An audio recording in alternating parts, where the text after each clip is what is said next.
ಕೇಂದ್ರ ಸರ್ಕಾರ ಜಾರಿಗೊಳಿಸಿರುವ ಯೋಜನೆಗಳ ಕುರಿತು ಜನರಲ್ಲಿ ಜಾಗೃತಿ ಮೂಡಿಸುವ ವಿಕಸಿತ ಭಾರತ ಸಂಕಲ್ಪ ಯಾತ್ರೆ ಕಾರ್ಯಕ್ರಮವನ್ನು ತುಮಕೂರು ಜಿಲ್ಲೆಯ ಕುಣಿಗಲ್ ತಾಲೂಕಿನ ಹುಲಿಯೂರು ದುರ್ಗ ಗ್ರಾಮದಲ್ಲಿ ನಿನ್ನೆ ಆಯೋಜಿಸಲಾಗಿತ್ತು. ಕೃಷಿ ಇಲಾಖೆ, ಎಸ್ಬಿಐ ಬ್ಯಾಂಕ್ ಅಧಿಕಾರಿಗಳು ಸೇರಿದಂತೆ ವಿವಿಧ ಇಲಾಖೆಗಳ ನೋಡಲ್ ಅಧಿಕಾರಿಗಳು ಪಾಲ್ಗೊಂಡಿದ್ದರು. ಇದೇ ವೇಳೆ ಉಚಿತ ಆರೋಗ್ಯ ತಪಾಸಣಾ ಶಿಬಿರ ಹಾಗೂ ಯೋಜನೆಗಳ ಕುರಿತು ಕಿರುಚಿತ್ರ ಪ್ರದರ್ಶನ ಏರ್ಪಡಿಸಲಾಗಿತ್ತು. ಕೇಂದ್ರದ ಯೋಜನೆಗಳ ಕುರಿತು ಜನರಿಗೆ ಅಧಿಕಾರಿಗಳು ಮಾಹಿತಿ ನೀಡಿದರು. ಬಳಿಕ ಸ್ವಾವಲಂಬಿ ಜೀವನ ಕುರಿತು ಪ್ರತಿಜ್ಞಾವಿಧಿ ಬೋಧಿಸಲಾಯಿತು.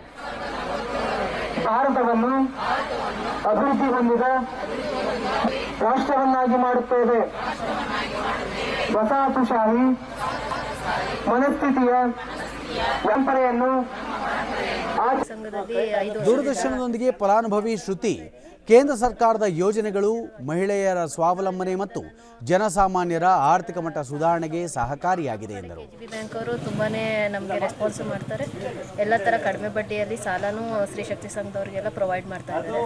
ಅದರಿಂದಾಗಿ ಎಲ್ಲ ಸಂಘದವರು ಎಲ್ಲ ಸದಸ್ಯರನ್ನು ತುಂಬಾ ಚೆನ್ನಾಗಿ ಅವ್ರಿಗೆ ಏನೇನು ಬೇಕೋ ಅದನ್ನ ಅವರು ಸದುಪಯೋಗ ಮಾಡ್ಕೊತಾ ಇದ್ದಾರೆ. ಮುಂದಕ್ಕೂ ಇದೇ ತರ ಯೋಜನೆಗಳು ಬರಬೇಕು ಅಂತ ನಾವು ಕೇಳ್ಕೊಂತೀವಿ. ರೇಣುಕಮ್ಮ ಕೇಂದ್ರ ಸರ್ಕಾರದ ಯೋಜನೆಗಳಡಿ ಸಾಕಷ್ಟು ಮಂದಿ ಅನುಕೂಲ ಪಡೆದುಕೊಂಡಿದ್ದಾರೆ ಎಂದರು. ಎಜುಕೇಷನ್ನು ಮತ್ತು ಮತ್ತೆ ಇನ್ನೊಂದು ಆನ್ಲೈನ್ ಡೈರಿದು ಓಪನ್ ಮಾಡೋದಕ್ಕೆ ಅದರಿಂದಲೇ ನಮಗೆ ಆರ್ಥಿಕವಾಗಿ ನೆರವು ನೀಡಿರೋದು. ಮತ್ತು ಬ್ಯಾಂಕಲ್ಲಿ KGB ಬ್ಯಾಂಕಲ್ಲಿ ಮೊನ್ನೆ ಲೋನ್ ಕೊಟ್ಟಿದ್ದಾರೆ ನಮಗೆ. ಮತ್ತು HDFC ಬ್ಯಾಂಕಲ್ಲಿ ಲೋನ್ ತಗೊಂಡಿದ್ದೀವಿ. ಸಂಘದಿಂದ ನಮ್ಗೆ ತುಂಬ ಅನುಕೂಲ ಆಗೈತೆ.